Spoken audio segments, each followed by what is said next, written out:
It's finished at Old Trafford. Man United 0, Spurs 3.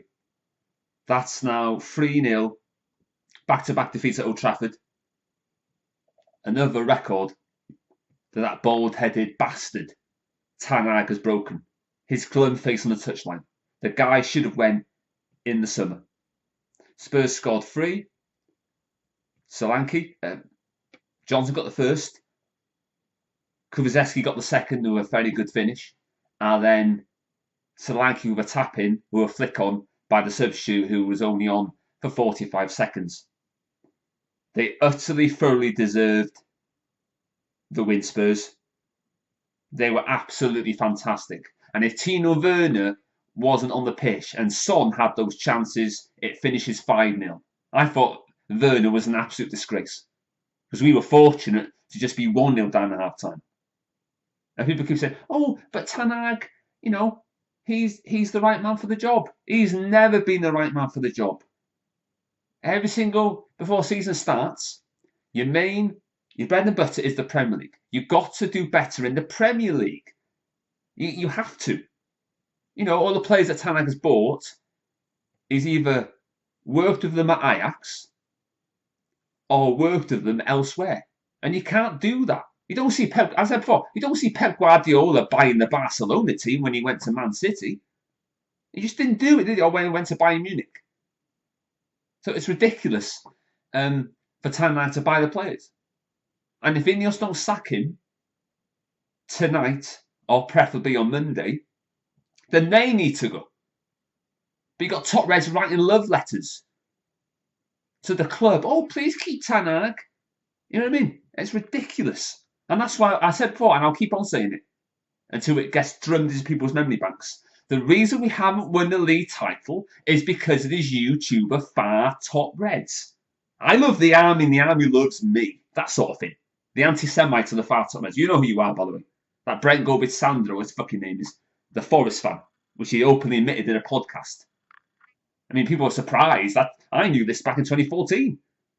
So, you know, a bit slow on the uptake. You know what I mean? Pricks like him are the reason this fan base has gone to pot. And I say this before, I'll tell you again, they do not speak for me in the far top reds. I'm making that clear to any rival fan, right? What they say isn't what I think and isn't what I would ever say.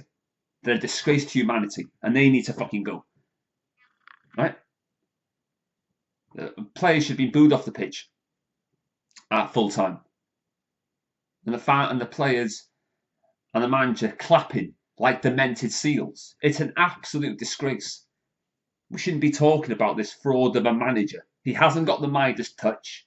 He's not worthy of being associated as a Man United bloody manager. And we're counting the cost of it now. -3 goal difference, 12th in the league. And which meant that Brentford overleap us despite them drawing against West Ham yesterday.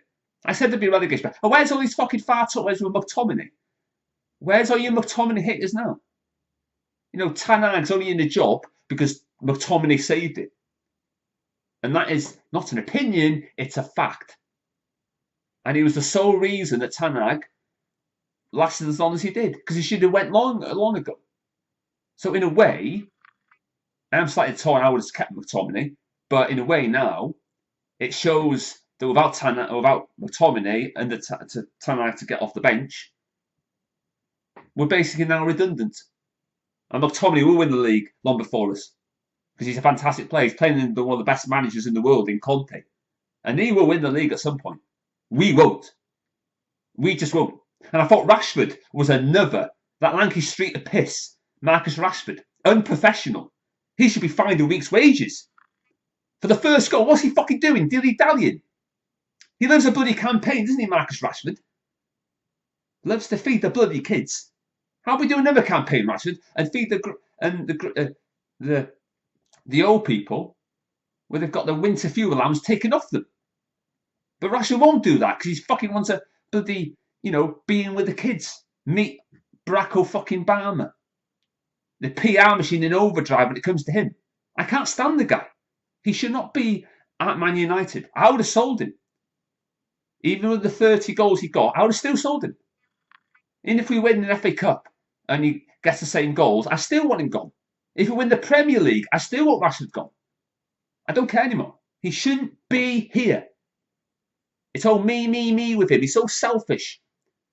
He's been indulged, treated with kid gloves. And you can't have that. And I won't allow it. Because he feeds the far top as kids. Eh?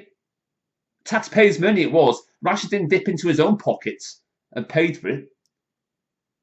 You know? You taxpayers are paying for it. The state is paying for it. And all that free school meals that you try to do, it's all gone, it's all been wasted. All that money gone to waste. That waste of money. When you got Sadiq Khan giving kids free school meals. It's ridiculous. In Wales, the same. It's a joke. And that's why these parents, they're single mothers with kids of multiple fathers. Single mothers are the problem. They're a disgrace to humanity. 11 years ago or more, we used to have the highest young pregnancies in Europe. Right?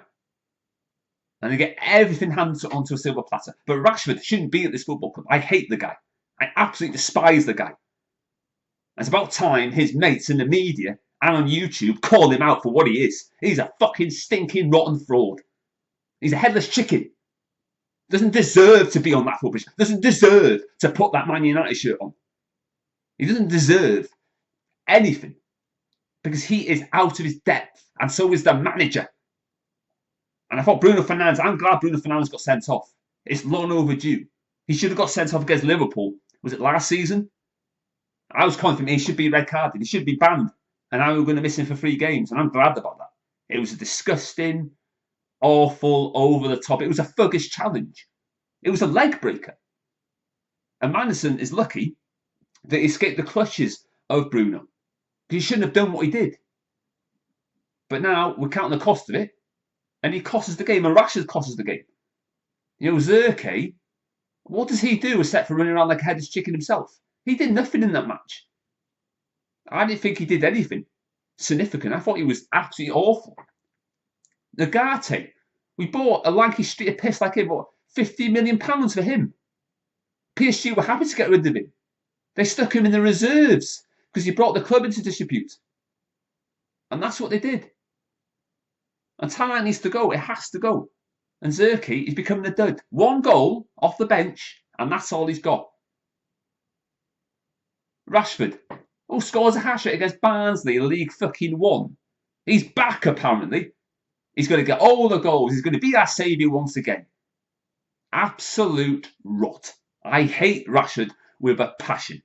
Right? Absolutely despise the guy. Just get rid of him. Terminate his contract. He should never be given it in the first place. But apart from that, it's just a disaster. And Tanag, he makes excuses, all the excuses under the sun, but it doesn't wash anymore. And Spurs should have had more goals. It should have been 5-0. It should have been a clean sweep. And it's just not working out. But we should have got rid of him in the summer. And I said at the beginning of the video, we shouldn't have kept him on for this long. The Man City players were laughing and joking with each other. They did that by purpose. They lost the FA Cup by purpose just to keep Tanag in a job. And Tanag should have got sacked, actually, for when Newcastle didn't finish above us, Newcastle. You finished level and pointless, which is a big difference, right? He should have went then as well. Disgraceful. 8th in the league. And we're tumbling down the barrel. And if we're not careful, and if this manager stays in another week, the relegation trapdoor will open even wider.